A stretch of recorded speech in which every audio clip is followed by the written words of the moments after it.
ओम शांति। ओम शांति। ओम शांति। 5/6/2021 प्रातः मुरली। ओम शांति। बाप दादा मधुबन।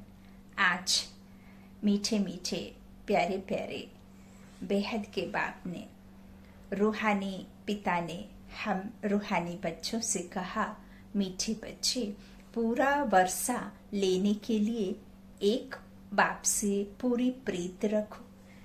तुम्हारी प्रीत किसी भी देहधारी से नहीं होनी चाहिए।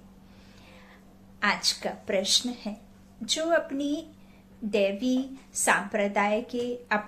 संप्रदाय के होंगे, उनके सामने कौन से अक्षर घूमते रहेंगे? उत्तर में बाबा ने कहा, जब तुम उन्हें बताएंगे कि बाप को याद करने से विकर्म विनाश होते हैं और देवी देवता धर्म की स्थापना होती है, तो यह अक्षर उनके सामने घूमते रहेंगे, है ना।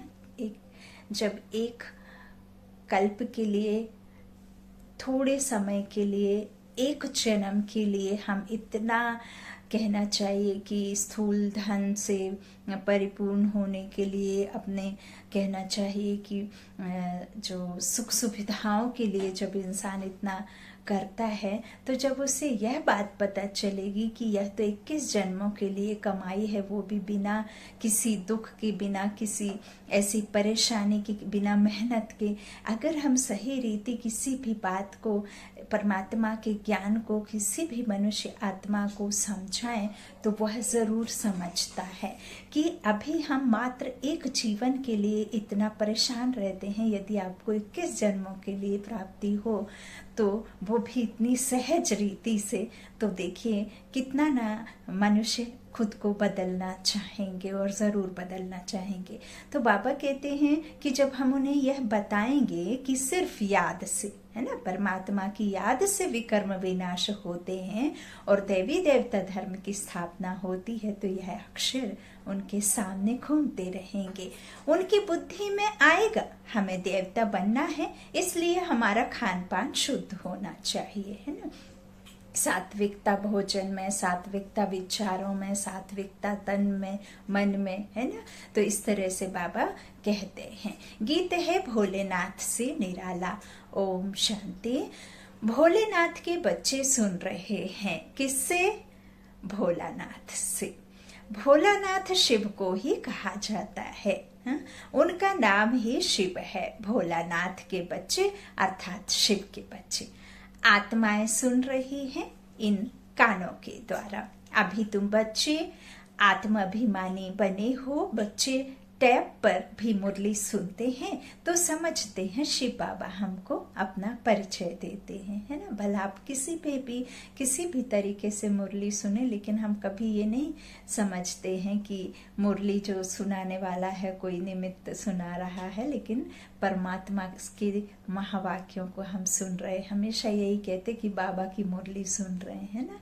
तो यह फर्क है। जो भक्ति काल में हम सत्संग और शास्त्र आदि की बातें सुनते थे, तो कभी ये नहीं कहते थे कि भगवान सुना रहा है ना। हम उस महात्मा, उस सतगुरु को जो शरीर रूपी में बैठा रहता था, उसके बातें को सुनते थे कि उस महात्मा ने, उस गुरु ने ऐसी ऐसी बातें कही।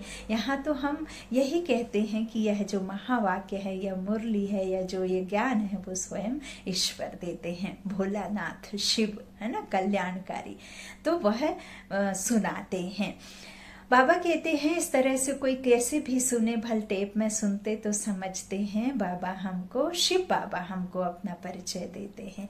मैं सभी आत्माओं का बाप हूँ, जिसको तुम परम पिता परमात्मा, यानी जो परम आत्मा यानी परमात्मा, है ना, परे ते परे रहने वाली हम सब आत्माओं का भी पिता परम आत्मा। हम आत्माएं हैं और वो परम आत्मा है, एवर प्योर, है ना। और हम आत्माएं जन्म मरण में आने की वजह से अनप्योर हो जाते हैं, है ना, सतो रजो तमो में आते हैं। तो बाबा कहते हैं कि वो जो है मैं परम आत्मा, है ना, इस तरह से कहते हो। उनको सदैव फादर ही कहते हैं, गॉड फादर कहते हैं ना। तो गॉड फादर अर्थात हर एक का फादर है, वो भगवान है ना, फादर। बाबा कहते हैं, कौन कहते हैं कि वह फादर है? आत्मा कहती है, शरीर नहीं कहता है। आत्मा को अब ज्ञान मिला है और कोई मनुष्य मात्र को यह ज्ञान नहीं है। हम आत्मा को दो बाप हैं। वह कैसे? एक साकार और एक निराकार, है ना। साकार शरीर रूपी पिता, शरीर जैसा ही होगा, और निराकार आत्मा के जैसा ही होगा, है ना। तो एक है साकार और एक है निराकार। और साकार जो है वह एक एक ही होगा, मतलब शरीर रूपी पिता कोई 10-12 तो नहीं होंगे, एक ही पिता होगा ना। और वो परमात्मा सर्वात्माओं का पिता एक ही है, वो भी है ना। वो सभी का पिता है, सर्वात्माओं को। तो बाबा कहते हैं इस तरह से साकार और निराकार वह परम पिता है। यह समझाने कोई दे ना सके, बाप के सिवाय और कोई यह पूछ ना सके। बाप के सिवाय बाबा कहते हैं यह कोई जानता भी नहीं। बाप ही पूछते हैं, तुम जो कहते हो परम पिता परमात्मा गॉड फादर, वह तुम किसके लिए कहते हो? क्या लौकिक बाप के लिए, बाप पारलौकिक बाप के लिए? बाबा कहते लौकिक बाप के लिए या पारलौकिक बाप के लिए कहेंगे? हिंदी में अक्षर भी है परम पिता, वह तो एक ही निराकार ईश्वर प्रभु व भगवान से, भगवान कहने से बाप सिद्ध नहीं होता। इस तरह से यदि कोई कहे ना तो बाप सिद्ध नहीं होता। गॉड फादर अक्षर अच्छा है। आत्मा ने कहा वह हमारा गॉड फादर है। लौकिक फादर तो सिर्फ शरीर का बाप है। तुम सबसे पूछा जाता है तुमको कितने फादर्स हैं?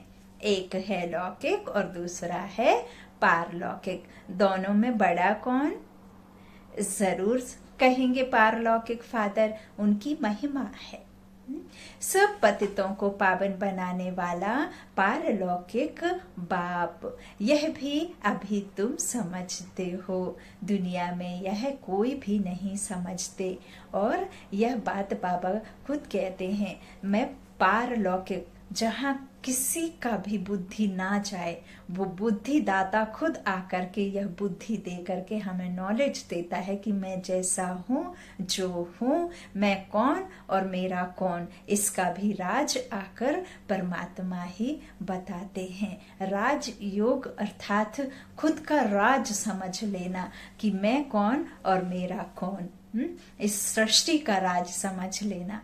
तो यही राज योग जो हमें सिखाते हैं। तो कहना चाहिए कि आत्मा का और परमात्मा का हमें पता चलता है कि कैसे हम यहाँ आते और कैसे परमात्मा आकर के हमें यह सृष्टि का राज बताते हैं ना। तो ये तीसरा दिव्य चक्षु जो परमात्मा आकर के देते हैं, सिर्फ वही जानते हैं और कोई नहीं जानता। बाबा कहते हैं यह सब जो है समझते हो, दुनिया में यह कोई नहीं समझते, बाप ने समझाया है। तुमको पारलौकिक बाप से प्रीत है ना।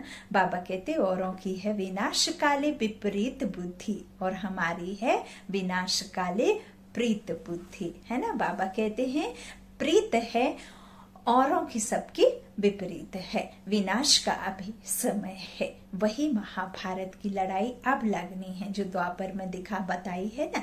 तो वह असल में यह असली महाभारत की लड़ाई है। तो इस तरह से एरोप्लेन, टैंक्स आदि 1-2 को सप्लाई कर रहे हैं, सबको देते जाते हैं पैसे से, जिसको जो चाहे उनको देते जाते हैं, उधार पर भी लेते हैं। तो प्लेन, बारूद आदि यह सब खरीद करते हैं। बाबा कहते हैं यह सब चीजें बड़ी महंगी होती हैं, विलायत वाले बनाते हैं, वह फिर बेचते रहते हैं। भारतवासी थोड़े ही एरोप्लेन आदि बेचते हैं, भारत में तो नहीं बनता बिकता ना। बाबा कहते हैं यह सब चीजें बाहर से आई हुई हैं।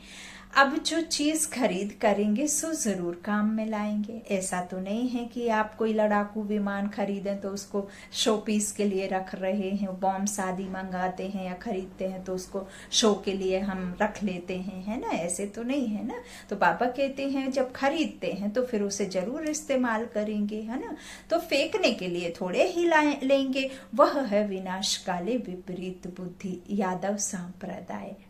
जो जैसे जैसे आया है ना पिछाड़ी में वो उसको जाना भी है ना। जो जितना छोटा झाड़ फिर धीरे धीरे जास्ती वृद्धि और फिर जास्ती वृद्धि के बाद फिर उसका विनाश भी है ना। तो इस तरह से बाबा कहते हैं यूरोप जो है ना, तो यह सब जो विपरीत बुद्धि यादव संप्रदाय, उन्हें ही फिर कौरव कहा गया है ना। कौरव और पांडव होता है तो पांडव और कौरव की लड़ाई दिखाए गए हैं, है ना। तो बाबा कहते हैं कि इस तरह से बुद्धि यादव संप्रदाय जो यूरोप में रहते हैं उसमें सब आ गए। भारत तो अविनाशी खंड है क्योंकि अविनाशी बाप का बर्थ प्लेस है। बाप आते ही तब है जब पुरानी दुनिया खत्म होनी है। नई दुनिया में आकर नई दुनिया की तो नहीं बसाने की बात होती है ना, तो नई में कैसे आ सकते, पुरानी में ही आएंगे तब तो नया बनाएंगे। तो बाबा कहते हैं बाप आते ही हैं तब, है ना, जब इसका खात्मा होना होता है और जन्म वहां लेते हैं जहां कभी खत्म नहीं होना है। अखंड भारत, ना तो प्रकृति का कभी विनाश होता है, यह अखंड है, और ना ही आत्मा रूपी जो हमारा अविनाशी आत्मा है चैतन्य शक्ति, उस वह भी अविनाशी है। और परमात्मा तो है ही एवर प्योर, और जो है कहना चाहिए कि अजर अमर अविनाशी आत्मा, वैसे ही हमारा परम पिता परमात्मा है जो हम आत्माएं बाप समान हैं। तो यह कहना चाहिए कि प्रकृति भी अखंड है जो सिर्फ और सिर्फ अपना स्वरूप बदलती है। आत्मा भी अखंड अविनाशी है जो कभी मरती कटती जलती नहीं है, सिर्फ वह इस शरीर को धारण करती है, इस प्रकृति को धारण करती है। तो ये प्रकृति बदलती रहती है ना। तो इस तरह से बाबा कहते हैं यह अखंड है, यह कभी खत्म नहीं होनी, क्योंकि वहां ही भगवान का जन्म होता है। बाप आया था तब तो शिव जयंती मनाते हैं, परंतु उन्हों को यह पता नहीं है ना, रियलिटी यथार्थ रीति ज्ञान नहीं पता होता ना। जब तक जो सत्य जानने वाला है, God is one, God is truth, तो वह किस चीज का सत्य जानता है तो वह वही बातों को लेकर के परमात्मा आते हैं जो जानते हैं, तो फिर हमें वह नॉलेज देते हैं। उसके पहले कोई दे ही ना सके ना। तो बाबा कहते हैं कि फिर कह दिया कुछ भी ना, तो परंतु उन्हों को यह पता नहीं है कि शिव बाबा कब आते हैं। आते भी उस समय है जबकि विनाश के लिए तैयारियां हो रही हैं। अब बाप कहते हैं यह है यूरोपवासी यादव सांप्रदाय जो सतयुग में होते नहीं, है ना। ये सांप्रदाय सतयुग में नहीं होगी, न बौद्ध न क्रिश्चियन आदि होते हैं। अब बाप कहते हैं उन्हों की है विनाश काले विपरीत बुद्धि, क्योंकि परमात्मा बाप को सर्वव्यापी कह देते हैं, कण कण में कह देते हैं। अपने बाप को बहुत ज्यादा कहना चाहिए गालियां देते हैं, है ना। तो सर्वव्यापी कह देते हैं तुम हो विनाश काले विपरीत बुद्धि, विपरीत नहीं प्रीत बुद्धि। तुम बाप को जानते हो, तुम समझते हो हमने 84 जन्म लिए हैं। 84 जन्मों में पाप आत्मा तमो प्रधान बन गए हैं, पुण्य आत्मा से तमो प्रधान पाप आत्मा बन गए हैं। भारतवासियों ने ही 84 जन्म लिए हैं। अब नाटक पूरा होता है, सबको वापस जाना है। तुमको बाप राजयोग सिखा रहे हैं, है ना। राजेश्वरी राजराजेश्वरी बनाने के लिए राजयोग सीखते हैं। यह है सबकी कयामत का समय अर्थात मौत का समय। तो उन यादवों की भी ईश्वर से प्रीत नहीं है, इसलिए विनाश काले विपरीत बुद्धि कहा जाता है। कोई भी देहधारी मनुष्य से प्रीत नहीं लगानी है, वह तो है रचना। उनसे वर्षा मिल ना सके, अपने भाई से किसी बाप की प्रॉपर्टी का हक मिल नहीं सकता है। भाइयों को कितना भी आप कहना चाहिए कि माने जाने, लेकिन प्रॉपर्टी आपको अपने पिता की ही और पिता से ही मिलेगी। तो यहाँ भी वही रूल है कि जो परम पिता परमात्मा सर्वात्माओं का सदगति दाता है, जो सुख करता दुख हरता है, लिबरेटर है, जो दुखों से छुड़ाता है, जो रचता बाप रचना करता है करावनहार, तो जब तक हम उससे प्रीत नहीं रखेंगे तब तक आपको वर्षा नहीं मिलेगा। बाबा कहते हैं भाई को भाई से वर्षा थोड़ी ही मिलता है, रचना को वर्षा नहीं देती है ना, रचना की नहीं हो सकती। तो यह तो रचता ही कर सकता है रचना को। तो यह तो अच्छी रीति से समझाया है। तुम बच्चे अभी जानते हो उनकी है विनाश काले विपरीत बुद्धि और तुम्हारी है, बाबा कहते हैं, प्रीत बुद्धि। इसमें भी जो तीव्र प्रीत वाले हैं, बाप से पूरी प्रीत रखते हैं, है ना, पूरा उनका बनकर रहते हैं।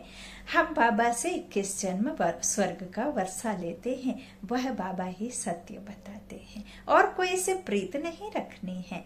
जब नया मकान बनाते हैं तो फिर नए मकान से प्रीत लग जाती है।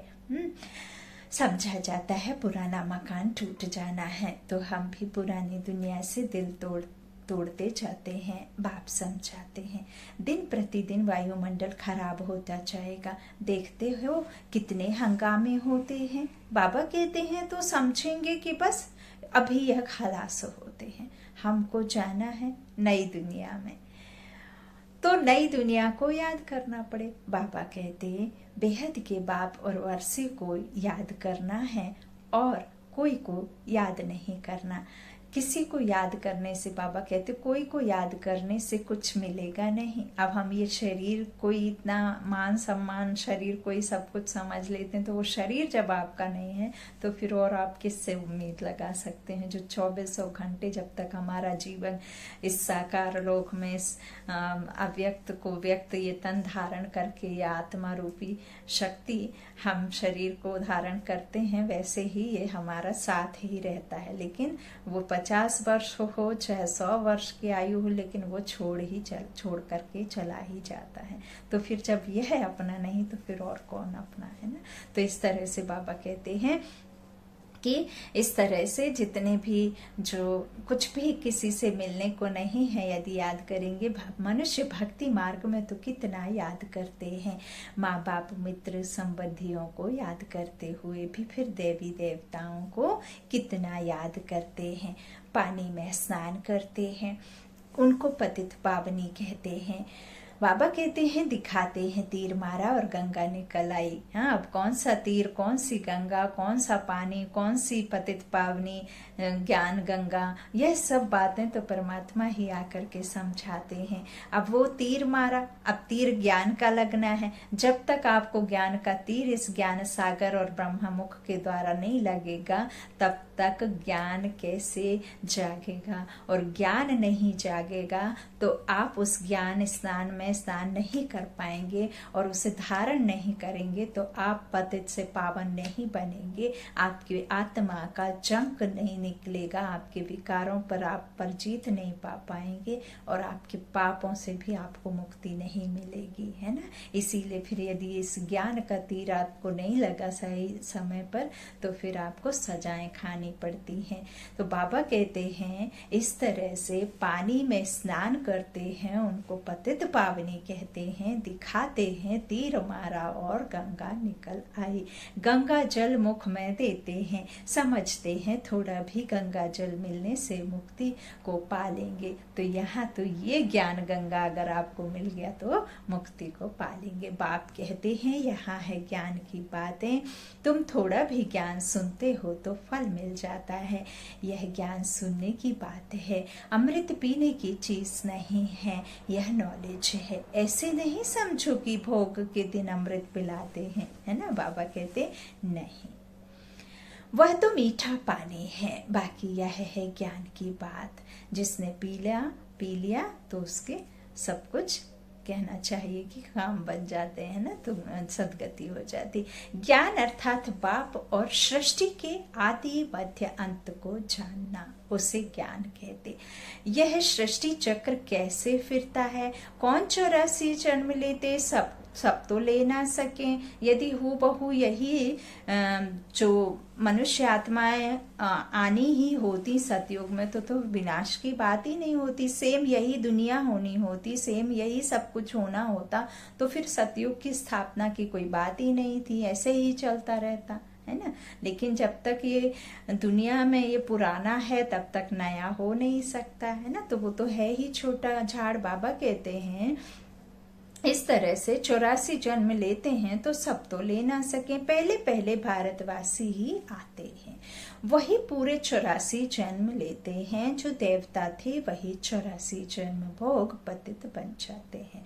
बाप आकर फिर कांटों से फूल बनाते हैं। मनुष्य देह अभिमान में आकर 5 विकारों में फंस पड़ते हैं।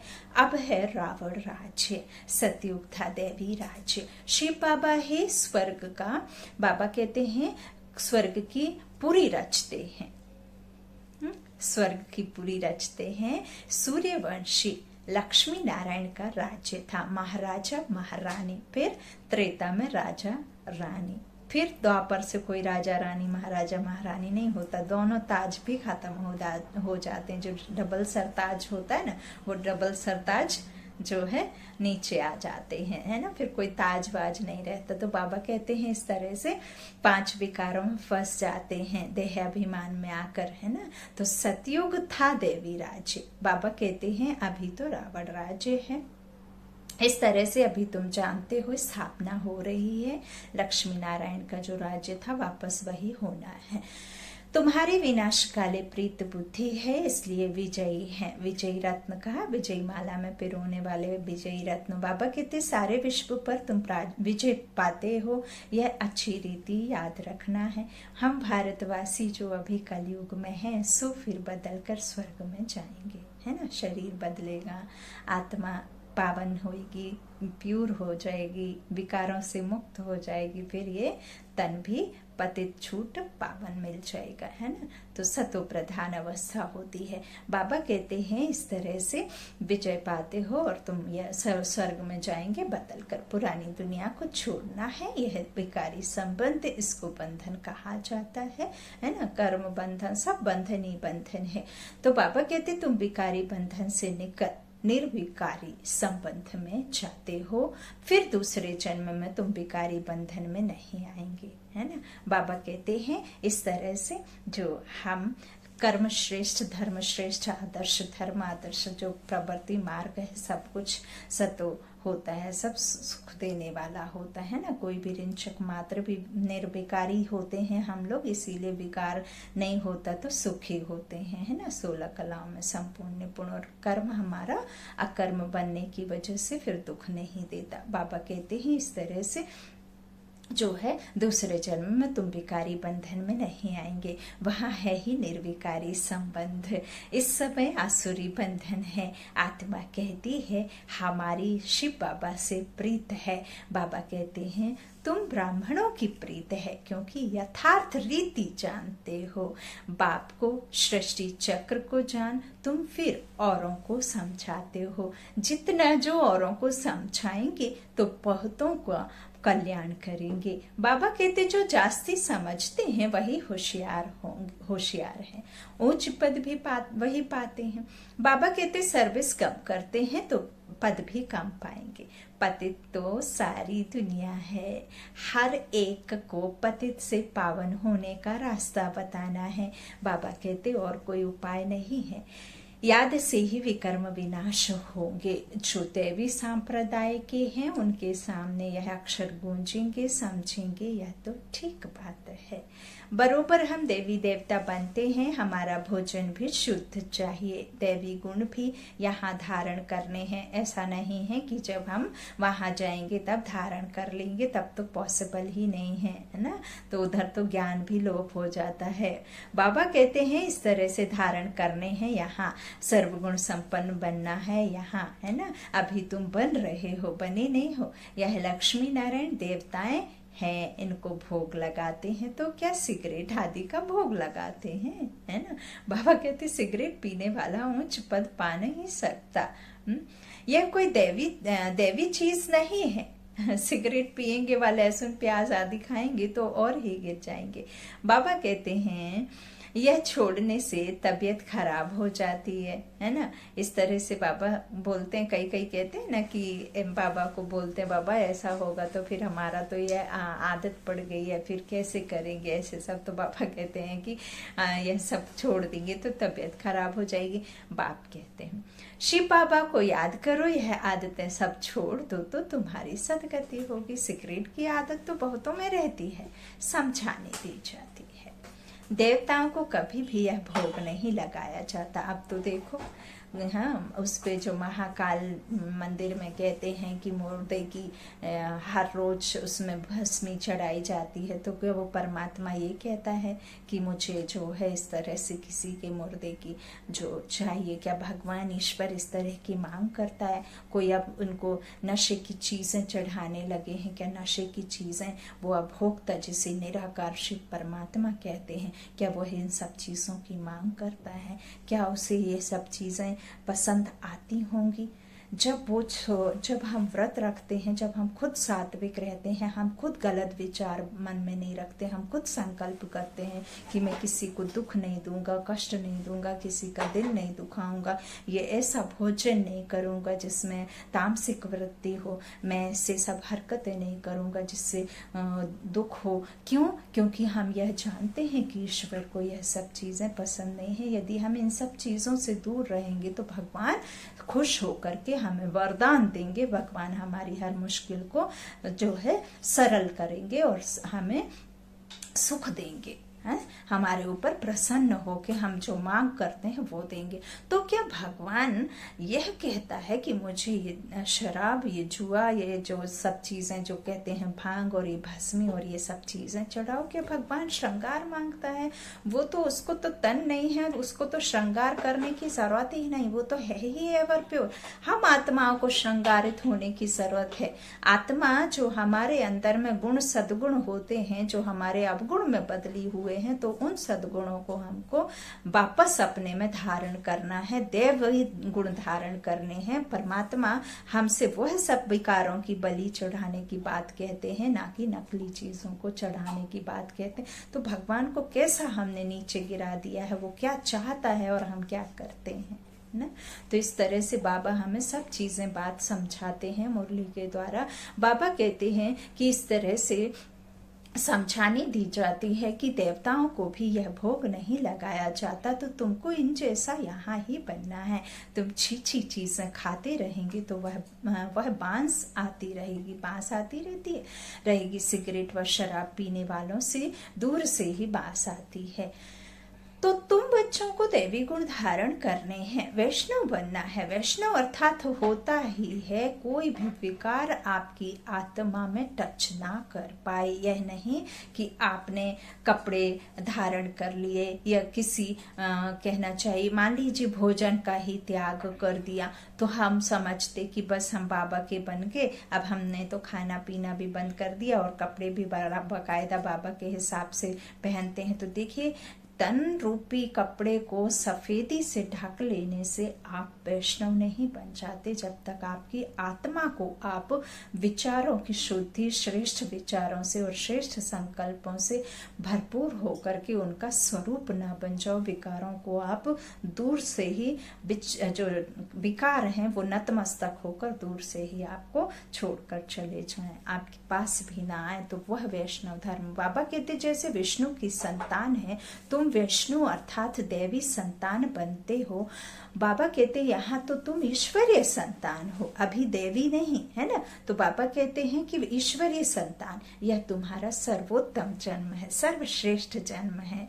देवताओं से भी उत्तम तुम हो, तुम औरों को भी उत्तम बनाने वाले हो। यह है बेहद की बाप की मिशनरी।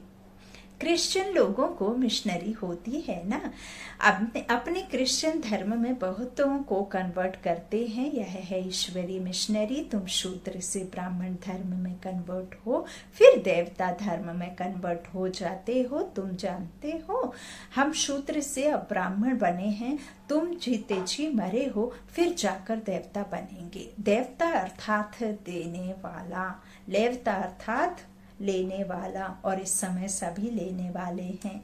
तो देवता अर्थात सदा ऐसा हाथ रहना, देते देते देते ही जाना, फिर ऐसे नहीं करना, देते ही जाना। तो वह हमारा निर्विकारी समय जो 16 कलाओं में संपूर्ण सतो प्रधान अवस्था का देने वाला भाव है ना, दातापन का भाव। तो बाबा कहते हैं इस तरह से तुम जीते जी मरे हो, फिर जाकर देवता बनेंगे, गर्भ में जन्म मिलेगा। यहाँ तुमको बाप ने धर्म का बच्चा बनाया है, धर्मात्मा बनाने। बाप ने तुमको अपना बनाया है। बच्चों को बाप सिखलाते हैं ब्राह्मण से फिर देवता बनना, ब्राह्मण सो देवता है ना। तो यह मनुष्य कितने ऊंचे हैं, इनमें सब दैवी गुण हैं। जब तुम आत्मा पवित्र बन जाएंगे तो फिर शरीर भी पवित्र चाहिए। पुराने शरीर को खत्म होना है, फिर तुमको शरीर नया सतो प्रधान चाहिए। सतयुग में 5 तत्व भी सतो प्रधान बन जाएंगे। बाप कहते हैं तुम शूद्र वर्ण में थे, अब फिर ब्राह्मण वर्ण के बने हो, फिर देवी वर्ण में आएंगे, 84 जन्म लेंगे ना। ब्राह्मण वर्ण को गुम कर दिया है, अब बाप शूद्र से ब्राह्मण बनाए, फिर देवता बनाते हैं। अब तुम ब्राह्मण हो, छोटी बाजोली होती है ना, अभी ब्राह्मण है, फिर देवता, क्षत्रिय, फिर ब्राह्मण बनेंगे। इसको चक्र कहा जाता है। अभी तुम ब्राह्मण वर्ण में हो, यह नॉलेज अभी है, फिर तो प्रारब्ध मिल जाएगी, वहां सदा सुखी रहेंगे। 21 जन नंबरवार इस समय के पुरुषार्थ अनुसार कोई राजाई घराने में, कोई प्रजा में जाएंगे। राजाई घराने में सुख बहुत है, फिर कलाएं कम होती है। तुमको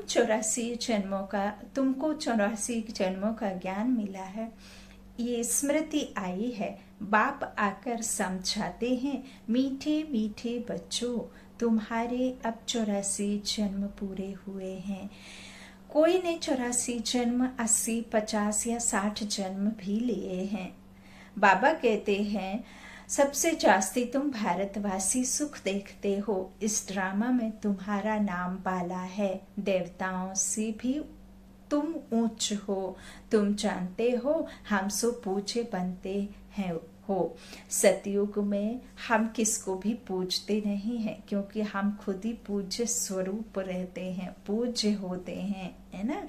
तो हम किसी को पूजते नहीं हैं। बाबा कहते हैं ना हमको कोई पूजते हैं, क्योंकि वहाँ कोई पुजारी बना ही नहीं होता, पुजारी कोई होता ही नहीं है, सिर्फ और सिर्फ पूज्य होते हैं, है ना। सुख ही सुख होता है, तो दुख रिंचक मात्र ना होने की वजह से कोई पुजारी होता ही नहीं। पुजारी बनते ही पूजना शुरू कर देते हैं जड़ चित्रों को, है ना, क्योंकि कलाएं कम होती हैं, तो हम रात में आ जाते हैं, भक्ति में पैर रखते हैं।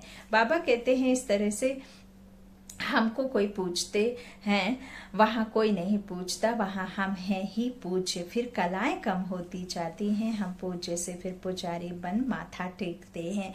द्वापर में हम पुजारी बनना शुरू करते हैं, अंत में फिर सभी व्यभिचारी बन जाते हैं। यह शरीर 5 तत्वों का बना हुआ है, बन जाते हैं। बाबा कहते हैं यह 5 तत्वों का बना, उनकी कोई बैठ पूजा करते हैं तो उसको कहा जाता है भूत पूजा, है। बाबा कहते हर एक में 5 भूत हैं कि नहीं, विकारों के भूत, देह अभिमान का भूत, फिर काम क्रोध का भूत, फिर लोभ मोह का भूत। भूत कहते, बाबा कहते हैं भूत सांप्रदाय कहो अथवा आसुरी सांप्रदाय कहो, बात एक ही है।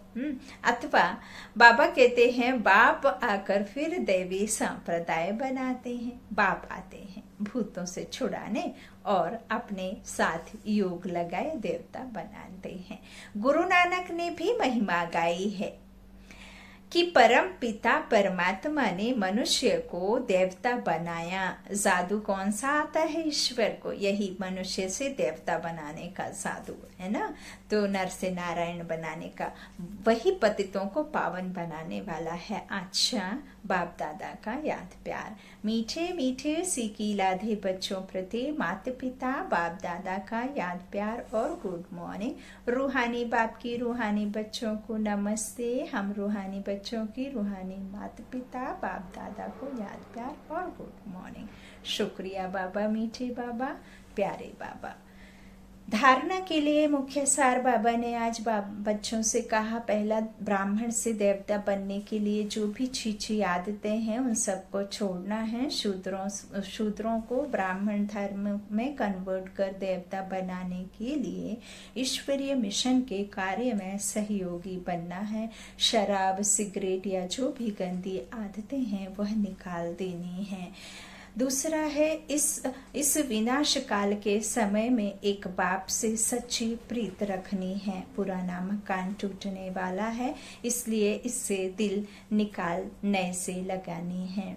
आज का वरदान बाबा ने दिया, श्रेष्ठ वृत्ति द्वारा प्रवृत्ति को प्रगति का साधन बनाने वाले सदा समर्थवान भव। प्रवृत्ति में पहले वृत्ति से पवित्र व अपवित्र बनते हो।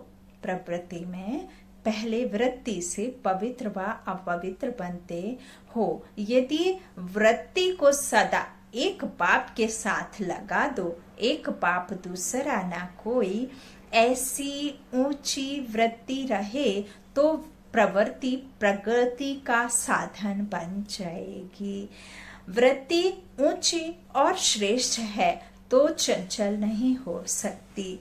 वृत्ति, बाबा कहते, ऐसे श्रेष्ठ वृत्ति द्वारा प्रगति करते हुए गति सदगति को सहज ही पा लेंगे।